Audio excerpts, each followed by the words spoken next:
Tidak sabar untuk menyampaikan firman yang saya sudah beritahu temanya, prinsip sukses di masa susah, ambil catatan dan Alkitabnya.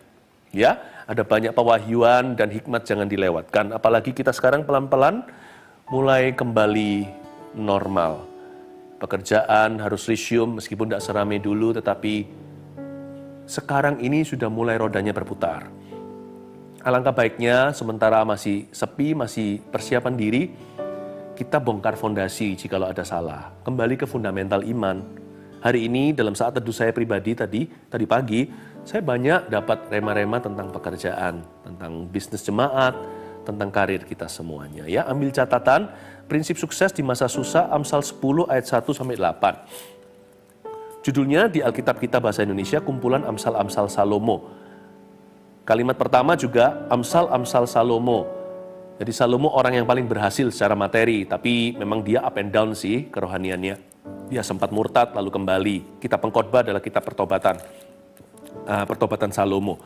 Tapi Amsal-Amsal ini dicatat ketika dia intim dan dekat dengan Tuhan Yesus di Perjanjian Lama. Karena itu boleh dikatakan Amsal ini adalah hasil interview dengan raja yang paling sukses di seluruh dunia sepanjang sejarah, ya. Jadi ambil rahasianya. Prinsip sukses itu nggak kenal musim dan waktu atau kondisi situasi. Prinsip sukses ini harus tetap kita pegang di masa susah. Yang saya bilang sukses bukan materi. Yang saya bilang sukses adalah berbuah. Nah, kita pelajari sekarang ya, Amsal-Amsal Salomo 10 ayat 1, anak yang bijak mendatangkan sukacita kepada ayahnya. Tetapi anak yang bebal adalah kedukaan bagi ibunya. Kalau kita baca ayat 1 itu apakah tentang parenting atau membesarkan anak? Juga iya. Tapi kita semua loh, sekalipun udah jadi kakek dan nenek, anak seseorang bukan? Paling tidak kita semua anak Tuhan Yesus, kita memanggil Tuhan itu Bapa. Jadi kita harus jadi anak yang bijak, bukan anak yang bebal. Kata bijak di sini itu penting sekali. Bijak di sini bukan pintar secara IQ. Bijak di sini artinya bijaksana. Bicara tentang orang yang peka dalam segala suasana. Peka sama Allahnya. Peka sama kehendak Allah. Orang yang menemukan tujuan-tujuan Tuhan dalam setiap musim hidupnya. Termasuk masa susah atau masa pandemi. Ya kan? Atau bisnis masih sepi. Bijak ini bicara tentang kepintaran yang berbeda. Bicara tentang hikmat di lapangan. Jadi di masa-masa seperti ini sebenarnya adalah edukasi tinggi. Termasuk buat anak-anak kita ya kan. Dulu harus dilihat guru baru dia bisa perhatian di kelas. Sekarang kan tinggal proyek-proyek harus diserahkan. Atau lewat online kelasnya ada diskusi dengan teman-teman. Dengan gurunya juga ada kuis, tanya jawab dan sebagainya. Ini kesempatan sebenarnya kalau papa mama tahu mengambil kesempatan dalam kesempitan, orang dunia aja biasa, punya mata elang, kita anak Tuhan. Harus bisa memanfaatkan suasana. Jangan jadikan batu sandunganmu itu sandungan, jadikan batu loncatan. Saran saya adalah ajari anak untuk disiplin. Ini waktunya, nggak dijaga guru, mereka belajar sendiri. Karena pasti mereka dapat sesuatu beyond IQ. Kalau biasanya akademis, sekarang anak punya lifestyle mandiri. Iya kan? Memang ada setback-nya, tapi gara-gara itu set up untuk sesuatu yang baru. Besok besar, mereka masa harus selalu diliatin sama istrinya, harus diliatin suami atau papa mamanya mau jaga mereka sampai umur berapa. Ciptakan anak bijak itu sekarang kalau parenting. Bersyukurlah, pumpung sekarang kita belum kembali normal-normal sekali. Masih ada waktu untuk kita itu bikin peraturan baru di rumah kita. Tapi terlebih lagi kita sendiri nih sebagai orang tua harus jadi anak bijak juga, anaknya Tuhan yang bijaksana. Ya. Sedangkan anak bebal di situ, bebal tidak sama dengan dull dalam bahasa Inggrisnya D-U-L-L. Bebal di situ nggak ada hubungannya dengan IQ-nya jongkok atau apa. Bebal di sini adalah orang yang nggak mau belajar. Orang yang nggak pernah belajar dari kesalahan. Lawan kata orang bebal itu bukan orang sempurna. Lawan kata orang bebal itu orang yang mau belajar. Di sini ada orang yang nggak pernah memaafkan uangnya barusan ditipu orang. Lalu dia pukul-pukul dada, dia stres, depresi, dia marah, kepahitan, entah kepahitan sama siapa, namanya garong, orang jahat di mana-mana. Mau kepahitan dengan satu, ada 1 lusin, 1000 lusin, 1 juta lusin di luar sana. Sudahlah, ampuni dirimu, keputusanmu yang salah di masa lalu. Orang belajar tidak akan hukum dirinya sendiri. Karena dia tahu, membuat kesalahan adalah proses pembelajaran. Jangan jadi orang bebal. Gara-gara Dulu orang bijaksana buat kesalahan, sekarang jadi bebal hatinya. Ampuni dirimu. Dari semua orang yang butuh Anda ampuni, ampuni diri sendiri. Karena nanti ini Tuhan mau membuat Anda sukses kembali, dibutuhkan manusia yang utuh di dalam hatimu. Dan untuk utuh Anda harus bisa mengampuni kesalahan masa lalu, termasuk kesalahan dirimu. Dirimu sendiri maksudnya. Ya, karena itu di sini adalah orang yang tidak mau belajar dari kesalahan. Orang bebal. Karena itu jangan jadi orang yang demikian. Ayat 2. Udah dicatat semuanya ini ya, semuanya protein saya kasih semuanya ini. Nutrisi untuk otot rohani, ini nggak ada lemaknya ya, saya kasih. Terus full Anda harus menari jari jemari ya. Ayat 2, harta benda yang diperoleh dengan kefasikan nggak berguna. Tetapi kebenaran menyelamatkan orang dari maut. Tahu nggak, masa-masa pandemi, wabah, ketika musibah, ketika ada bencana, ketika krisis ekonomi, itu adalah masa-masa subur kefasikan. Semua orang baik bisa jadi jahat.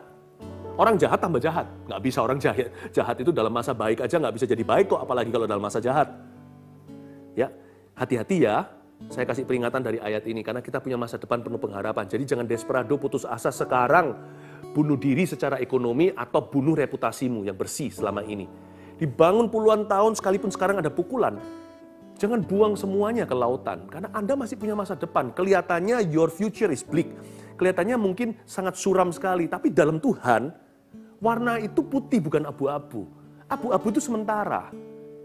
Yesus itu bersih, berarti dia pasti menggenapi firman-Nya dalam hidupmu asal Anda dan saya hidup dalam kebenaran firman Tuhan. Sebab yang Tuhan bela itu bukan hidupmu, yang Tuhan bela itu adalah firman Allah. Kalau Anda hidup di dalam firman Tuhan, Tuhan akan bela. Karena itu jangan hari ini Anda jadi seorang penipu, harta benda yang diperoleh dengan kefasikan nggak berguna. Ada dua hal yang harus hati-hati di masa pandemi atau masa wabah atau pemulihan ke normal baru. Jangan tipu uang siapa-siapa ya.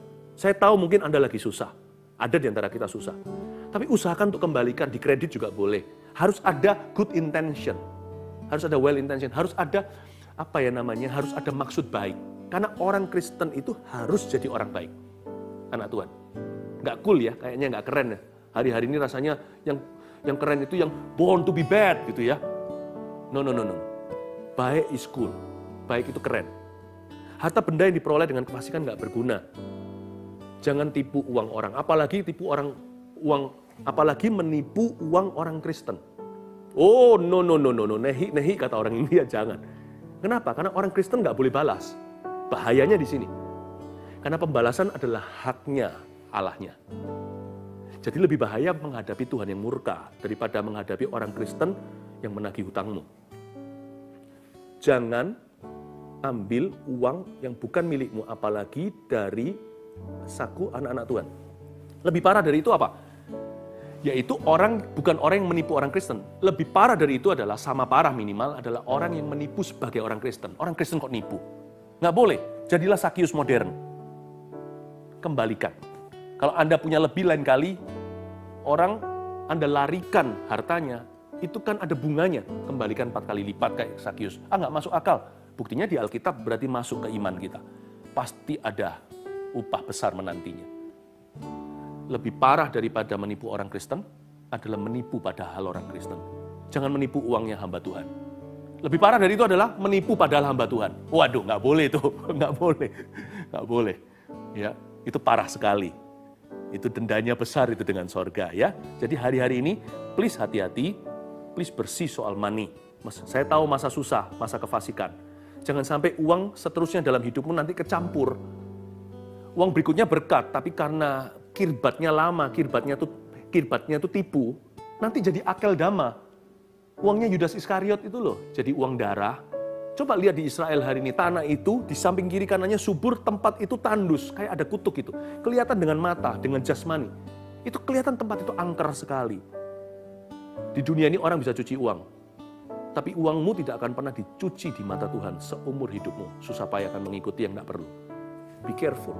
Di masa seperti ini, jangan karena kebutuhan sementara Anda membuat dosa yang permanen. Jangan karena nafsu rendah seperti Esau, demi semangkuk kacang merah, Anda buang hak kesulungan yang harusnya bisa Anda nikmati seumur hidupmu. Harta benda yang diperoleh dengan kefasikan bukan hanya nggak berguna, akan kembali menggigitmu. So be careful, Setiap firman itu bukan hanya mengajar, firman itu juga mencegah. Jadi apa yang saya sampaikan ini mencegah atau mengobati jikalau sudah terlanjur. Hai Sakius, Yesus memanggilmu, kembalikan. Ayat 3. Tuhan tidak membiarkan orang benar menderita kelaparan, tetapi keinginan orang fasik ditolaknya. Banyak orang bertanya-tanya, Tuhan hari ini gimana? Coba lihat lagi ayat 3, harusnya hati Anda aman. Kalau keinginan orang fasik ditolaknya ya, keinginan orang fasik ditolaknya. Tapi Tuhan tidak membiarkan orang benar menderita kelaparan. Dengan kata lain, saya berani mengatakan bahwa kebutuhan orang fasik pun diberikan. Keinginan yang ditolak, karena keinginan orang fasik biasanya adalah dosa dan kejahatan. Korupsi, pembunuhan, perzinahan, mencuri. Tapi kebutuhan orang fasik, pernahkah Anda lihat orang di luar sana nggak kenal Tuhan Yesus? Atau orang di sana hidupnya nggak baik? Tapi tetap loh, Anda lihat bisa sekolahkan anaknya. Bapamu itu baik pada orang baik maupun orang jahat. Kebutuhan mereka dikasih. Tapi kalau orang fasik bisa jaya raya, itu hukuman menantinya. Jadi jangan pernah iri dengan harta mereka. Sebab mereka ditaruh di tempat yang sangat-sangat licin hingga tergelincir suatu hari dan pecah kepala. Be careful, kalau tidak di hidup ini masih ada hidup yang kekal. Jadi jangan pernah kita itu cemburu dengan mereka yang hidup dalam dosanya. Kok enak hidup mereka? Jangan ya. Tapi kalau Anda lihat, orang fasik pun Tuhan pelihara loh. Mana pernah ada hujan, di tetangga kita sebelah kanan itu bukan orang Kristen, dia basah, kuyup, kita punya kering tuh jemuran. Nggak bisa. Berkat itu dicurahkan, karena Bapak itu Bapak segala roh, kata Ibrani. Dia itu cinta semua orang. Jadi kalau orang fasik aja dipelihara, udahlah, you orang benar, kalau Anda hidup dalam kebenaran, jangan ngomel melulu. Jangan mengeluh, jangan meragukan. Ragu itu nonsens. Kalau kita kenal Bapak kita, sebaik apa sama orang baik dan jahat. Yang membuat kita itu silau sama Bapak Surgawi adalah karena kita compare atau kita membandingkan diri dengan orang lain. Lalu kita gagal melihat sumbernya, kita mengeluh kurang, atau kita sombong lebih. Kalau mata kita tertuju ke Kristus, bukan ke kiri kanan sekeliling kita, lalu banding-bandingkan. Harusnya setiap family punya rasa syukur. Harusnya setiap keluarga akan ada alasan untuk memuji Tuhan. Allah itu Tuhan itu bukan hanya Allah yang bela, dia juga Allah yang memelihara. Tenang Bapak Ibu Saudara, saya tidak bisa kasih teorinya. Kadang-kadang saya tidak perlu ngajar, kadang-kadang cukup dideklarasi atau diproklamasikan. Saya nyatakan kepada Anda pasti dipelihara Tuhan. Anda masih punya masa depan. Udah itu aja, adem tentrem di hatimu. Titik. Ini bukan janji palsu, karena yang saya sampaikan adalah good news, kabar baik, ini firman Tuhan. Jadi ini saya hanya salurkan, ini bukan dari saya. Kalau dari saya nggak bisa jamin Anda. Asuransi aja bangkrut.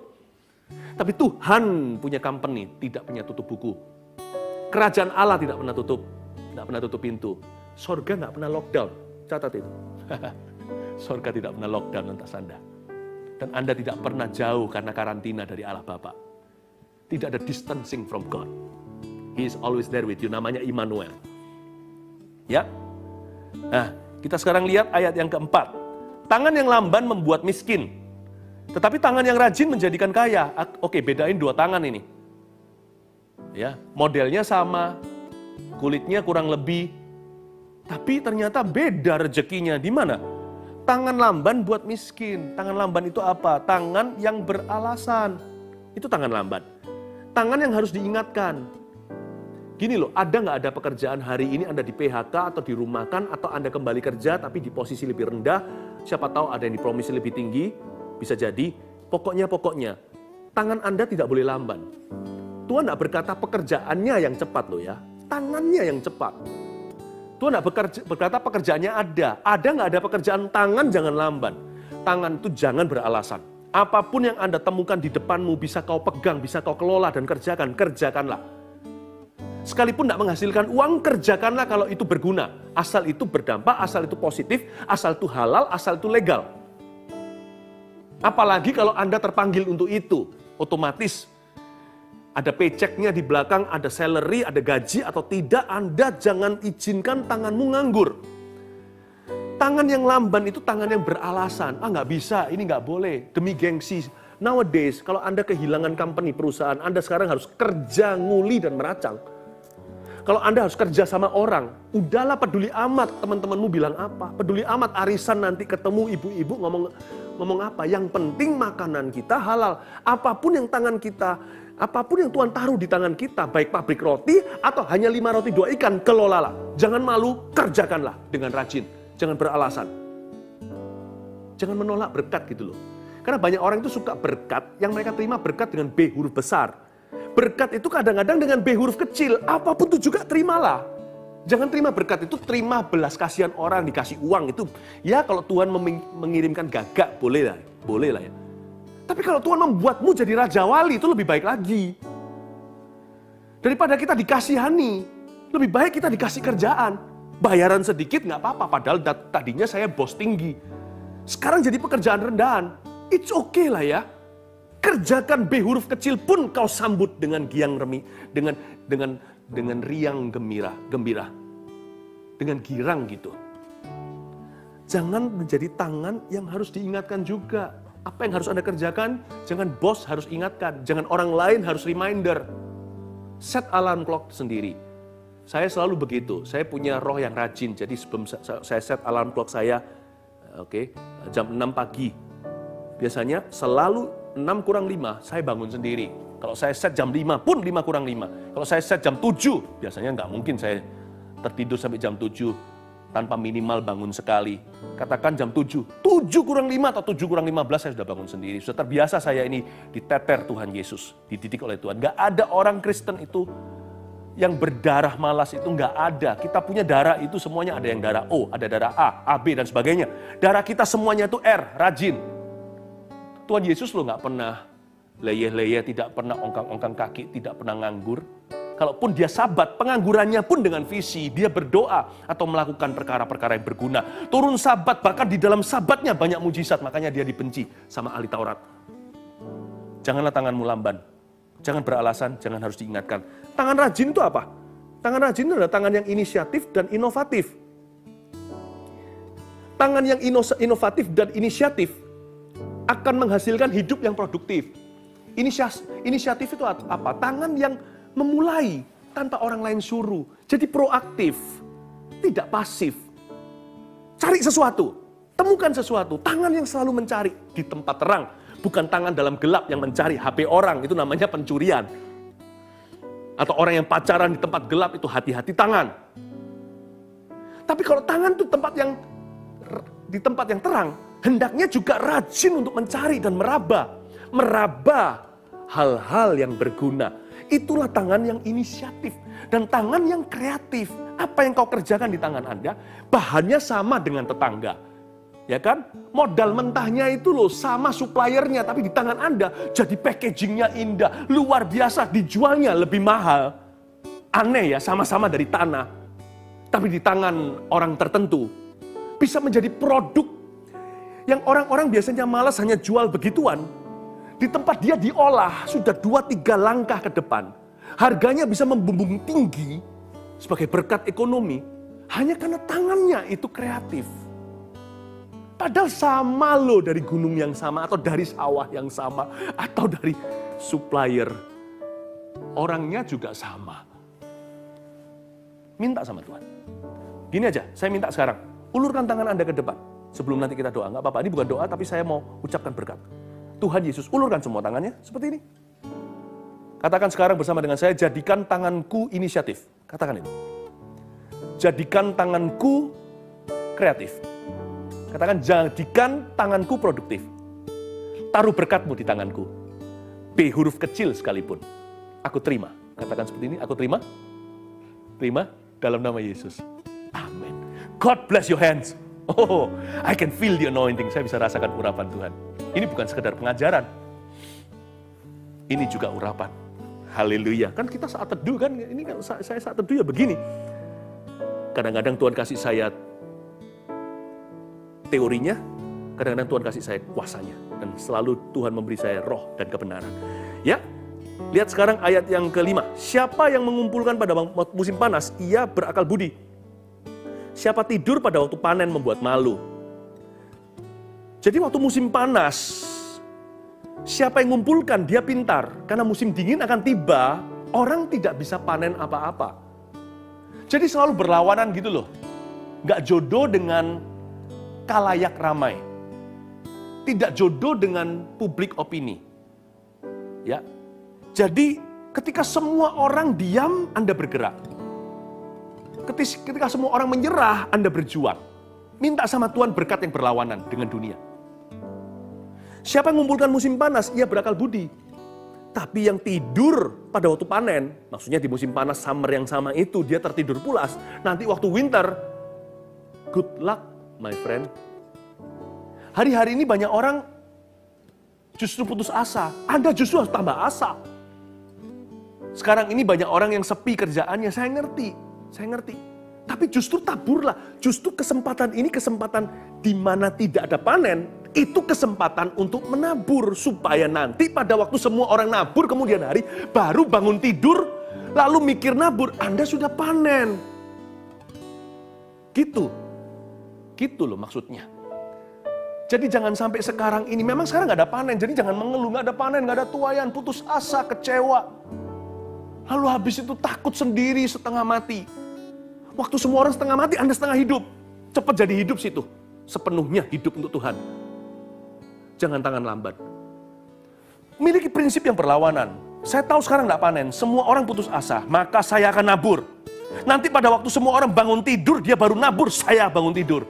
Ku terus mandi, tidak lupa menggosok gigi. Lalu saya langsung kerja, melihat tuaian yang luar biasa. Itu dia. Time is a gift. Don't look at the problem, look at the time given to you. It's a gift, adalah karunia. Makanya ini semua ya, saya ulang lagi judulnya, jangan lupa temanya, prinsip sukses di masa susah. Saya sedang mengimpartasikan bukan 1, 2, 3 cara untuk kita jadi makmur, untuk kita tuh bisa kaya materi, bukan. Saya kasih kekayaan dalam hati dulu dari firman ini. Langsung dari Salomo dan dari Tuhannya kita. Tuhannya Salomo juga. Prinsip sukses ini pegang, jadikan pedoman, jadikan pelita bagi kakimu, jalan bagi terang bagi jalanmu. Prinsip sukses ini di masa susah nanti akan berguna juga di masa jaya. Ayat 6. Berkat ada di atas kepala orang benar, tetapi mulut orang fasik menyembunyikan kelaliman. Daripada ngomel melulu, mulut orang fasik itu membunyikan kelaliman. Menyembunyikan dan membunyikan kelaliman. Daripada gitu, pakai mulut kita untuk minta sama Tuhan. Tuhan kasih aku berkat di kepala. Katakan berkat di kepala. Berkat di atas kepala itu visi hidup kita. Sekarang mintalah visi yang baru. Minta visi yang lebih besar. Berkat berlawanan semua orang mengecilkan. Loh, kita bisa downsize customer base kita. Kita bisa tutup cabang kita dari 7 mungkin menjadi 1. Nggak apa-apa. Visi kita jangan ditutup. Iman kita jangan dibungkus. Ini waktunya kita minta visi yang baru. Jikalau pintu tertutup, pintu lain dibuka. Atau kita minta visi yang lebih keras, yang lebih kuat, maksudnya yang lebih kokoh, lebih teguh. Pintu yang sama itu tertutup, nanti akan terbuka lagi. Kalau memang itu imanmu, ada orang tertentu, ya sudah Tuhan, saya bisa terima. Pintu itu tertutup, tapi di balik pintu itu, pintu yang tertutup itu, ada 10 pintu terbuka. Gak apa-apa. Tapi mintalah visi, karena berkat tidak tergantung tangan ternyata. Tangan lamban, tangan yang rajin, tangan produktif tadi. Tangan yang kreatif, tangan yang inisiatif. Itu adalah alatnya. Tapi berkat dimulai dari atas kepala. Bahkan Tuhan pernah berkata dalam firman-Nya, berkat di atas kepala Harun yang kejanggutnya turun. Urapan itu selalu dari atas ke bawah, hulu ke hilir. Karena itu jangan lepaskan visimu. Sekarang justru minta visi yang baru atau visi yang lebih besar. Visi yang sama namun lebih besar. Tapi memang perlu sabar. Mungkin sekarang perlu downsize sesuatu. It's okay itu. Kalau sekarang masih hutang piutang nggak apa-apa. Kita tutup dulu tuh lubang setan. Kayak seperti ini pandemi. Yang paling terpukul adalah orang-orang yang hutang piutangnya luar biasa. Tapi orang yang pakai uangnya sendiri biasanya sekarang meskipun nggak tambah kaya, tetapi dia nggak goyah. Kalau memang Anda perlu menjual sesuatu sekalipun merugi, ini bukan waktunya sekarang. Hukum mainnya adalah profit. Tapi sekarang itu jangan gengsi, yang penting survive dulu. Yang penting kita bertahan. Bertahan untuk nanti melompat lebih tinggi, tapi sekarang bertahan dulu. Kadang-kadang untuk bertahan dibutuhkan untuk kita menutup lubang pendarahan kita secara keuangan. Dan kalau memang perlu jual sesuatu, meskipun dieman atau disayang, sayang sekali kalau dijual di saat ini. Kalau dijual saat nanti, hutangnya juga sudah membengkak. Bisa-bisa nanti itu dijual pun tidak akan menutup apa-apa. Jadi, saya tidak bisa memberikan saran, ini bukan konsultasi, tapi ini rema. Kalau memang Anda perlu jual, Anda perlu tahan dulu, Anda bisa sabar, ini kayaknya akan anginnya berubah arah, ya nggak apa-apa. Anda tanya Tuhan masing-masing, tetapi remanya sama. Hari ini Tuhan memberimu prinsip-prinsip sukses dari Roh Kudus. Ya, berkat ada di atas kepala. Visi itu yang menentukan berkat kita. Minta sama Tuhan visi. Hari-hari ini justru banyak doa. Ada waktu itu puasa. Berdoa cari wajah Allah. Buka Alkitab, jangan malas-malasan. Buka Alkitab, tangan yang lamban itu biasanya malas buka Alkitab. Tapi tangan yang cepat biasanya flip, dapat sesuatu. Dari Kejadian sampai Wahyu. Minta visi, catat, stabilo, tulis, taruh di HP-nya, ditempel di mana. Ingatkan dirimu, aku punya visi, Tuhan belum selesai dengan aku. Tapi bagaimana pastor kalau visi itu bukan dari Roh Kudus? Kalau visi itu dari hatimu yang sungguh-sungguh tulus. Bisa-bisa Roh Kudus restu loh. Kalau visi itu bukan dosa dan tidak melanggar firman Allah. Percayalah, kita sama Tuhan itu partner. Bukan majikan dan budak. Kita itu anak, sahabat tahu yang dibuat oleh temannya. Jadi, have some confidence, miliki keyakinan diri di dalam Kristus. Tahu statusmu kalau Anda adalah ahli waris. Jikalau Anda mau menderita bersama dengan Kristus dan setia. Ayat 7. Kenangan pada orang benar mendatangkan berkat, tetapi nama orang fasik menjadi busuk. Kenangan pada orang benar mendatangkan berkat. Ini waktunya kita tentukan memori apa. Setelah lewat lembah ini nanti suatu hari di kemudian hari, kita akan ingat apa tentang diri kita atau kita ingin orang lain ingat apa tentang kita. Karena itu ini waktunya bukan berhutang, ini waktunya memiutangi. Memiutangi nggak tentu soal uang, mungkin kita pas-pasan, tapi memiutangi itu juga soal kebaikan. Karena di sini kenangan pada orang benar itu bicara tentang jasa dan reputasi. Di samping memori. Rajinlah berbuat baik hari-hari ini.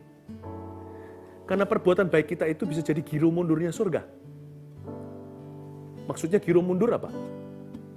Tuhan catat, kita sekarang memiutangi orang, Tuhan restui, dan Tuhan pun masyiku, Tuhan melihat kita, Tuhan bangga.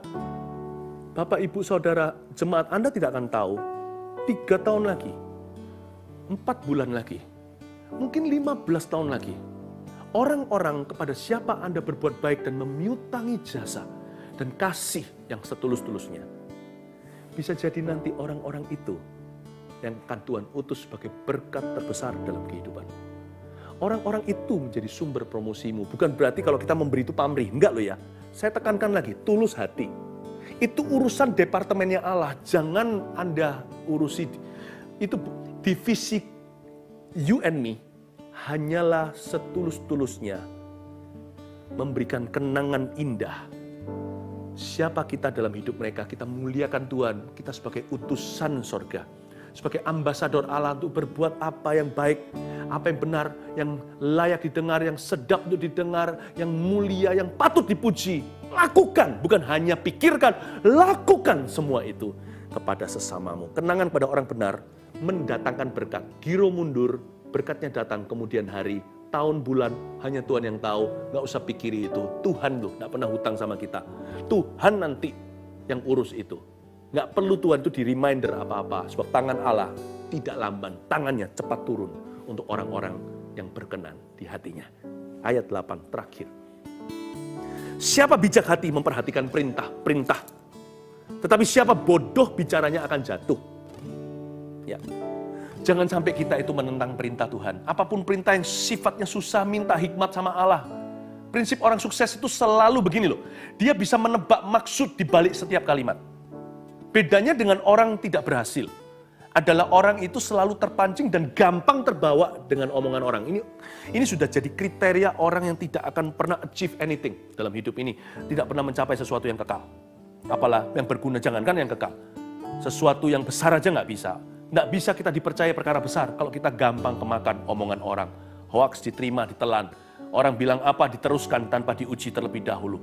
Bapak, Ibu, Saudara, kalau kita seperti itu, kita nggak bijak hati. Tetapi Alkitab mengatakan bahwa kita adalah orang yang bodoh bicaranya. Orang gini cepat lambat akan jatuh. Bangkit pun sementara, jatuh lagi. Nah, siapa bijak hati memperhatikan perintah-perintah? Jangan sekedar untuk melihat perintah itu lalu terintimidasi. Kita harus punya spiritual intelligence, kita harus punya intelligent, kita harus punya kepandaian rohani untuk bisa mengartikan maksud Tuhan di balik perintah-perintahnya.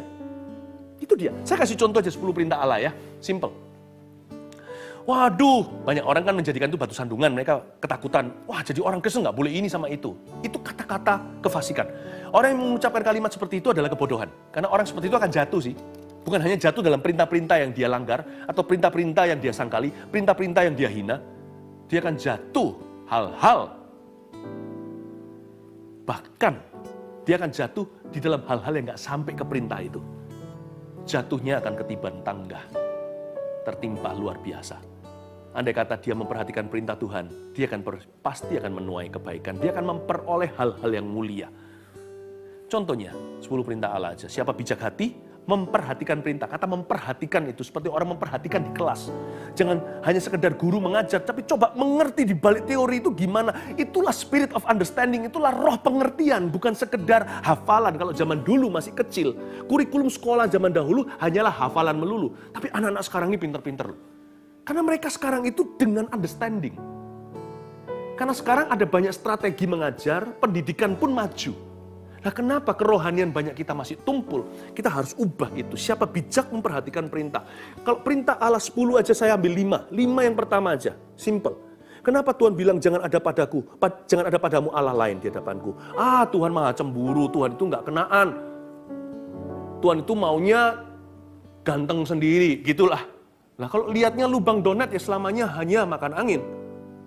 Kalau saya sih lihatnya karena Tuhan mau kita ke sorga. Kalau saya punya Allah lain, ilah lain maksudnya, maka pasti saya tidak akan bertemu dengan yang namanya akulah satu-satunya jalan keselamatan. Saya pasti akan miss that road. Saya akan kelewatan jalan utama itu. Lalu jalan hidup saya juga nggak karuan karena nggak ada Tuhan. Pernah mikir nggak? Barang siapa bijak memperhatikan perintah-perintah. Supaya saya ajarkan kalau Tuhan memberimu perintah, nggak semua yang dalam Alkitab. Mungkin dalam Alkitab tertulis, tapi Anda mungkin akan diberi perintah Tuhan sangat spesifik. Ampuni Jimmy. Jangan lihat ampuni Jimmy-nya. Selalu tanya, why? Mengapa Tuhan suruh saya ampuni Jimmy? Ya, jangan hanya kalau mengeluh, jangan hanya kalau kita mengeluh, kita selalu bertanya kenapa atau mengapa. Tapi ketika Tuhan memberi perintah, tanyalah mengapa, bukan untuk negosiasi atau berbantah. Tapi supaya kita mengerti pikiran Allah. Supaya kita menangkap isi hatinya. Kenapa Tuhan berkata, jangan ada padamu, jangan menyembah patung atau buatan-buatan tangan manusia. Kenapa? Supaya jangan sampai rumah saya, rumah kita dipenuhi dengan sesuatu benda yang kita sembah tapi isinya kuasa gelap. Jangan sampai menjadi jalan masuk roh jahat. Tuhan mau rumah kita itu damai, sejahtera, adem gitu di dalamnya, suasana rohaninya. Kenapa Tuhan bilang, jangan menyebut nama Tuhan dengan sembarangan. Supaya nanti kalau berdoa di dalam nama Yesus nggak diketawain sama malaikat. Nama itu udah biasa jadi sumpah serapah sekarang kalau ada butuhnya. Coba, Anda nggak pernah telepon seseorang, setiap kali hanya menjelekkan orang itu sampai terdengar di telinganya burung kecil, burung pipit membawa berita sampai ke kupingnya. Anda suka rasan-rasan, suatu hari Anda butuh sesuatu, Anda butuh jasa pertolongannya, Anda telepon dia. Ci, ini aku. Mungkinkah di dalam hati dia bilang begini, atau mungkin dia berani mengatakan langsung kepada Anda. You itu kalau ada perlunya aja ya, telepon saya. Nama saya disebut kalau you ada mau. Jangan sampai begitu. Jangan sebut nama Tuhan dengan sembarangan. Jangan ikut-ikut Hollywood, sedikit-sedikit Jesus. Nanti pada waktu berkata, in Jesus name, melawan setan. Setan berkata, kamu kali ini sumpah serapah atau tengking saya? Waktu kita berdoa sama Tuhan dalam nama Yesus, malaikat semuanya yang protes, gak usah didengar deh. Doa orang itu. Dia sering kok pakai nama Yesus, kami gak sekali aja mendengarnya. Kenapa Tuhan berkata, kuduskan hari Sabat supaya ginjal Anda tidak rusak? Karena itu, kalau kita menganggurlah dengan visi. Jangan berdosa waktu libur. Biasanya orang itu, sungguh-sungguh waktu pelayanan. Atau waktu dia ada rapat, waktu dia lagi jaya, waktu di depan orang. Tapi ketika dia sendirian atau liburan, disitulah banyak orang jatuh. Tapi juga jangan main game terlalu banyak supaya jangan mata jadi rusak. Ya, sekali-kali, tapi jangan kecanduan terus-menerus itu. Nanti lama-lama ya, nggak dikuduskan hari Sabat, nanti malah Sabat penglihatannya. Suatu hari penglihatannya kabur. Itulah maksud saya. Hormati ayah ibumu, kenapa disuruh hormati ayah ibu? Aduh Tuhan, gak gampang tahu nggak? Tuhan sih gak tahu papa mamaku.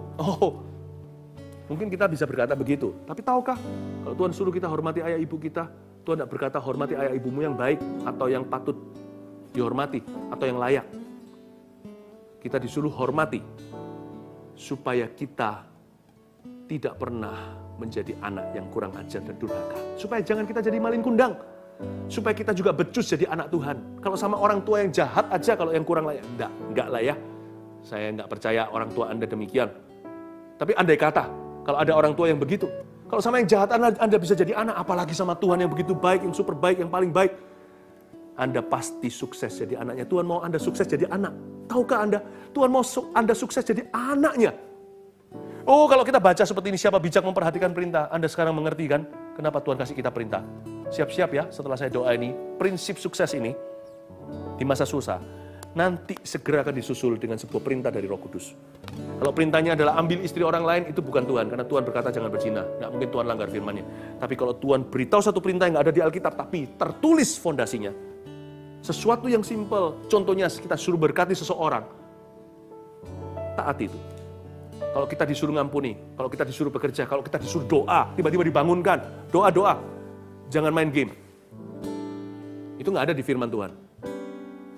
Tapi disuruh doa ada dalam Alkitab. Kalau Anda disuruh, ingatlah, di balik itu, perhatikan apa yang Tuhan, di balik apa yang Tuhan katakan, perhatikan maksud hatinya. Maksud hati Tuhan selalu mulia. Ya, mari kita semuanya pegang prinsip sukses ini.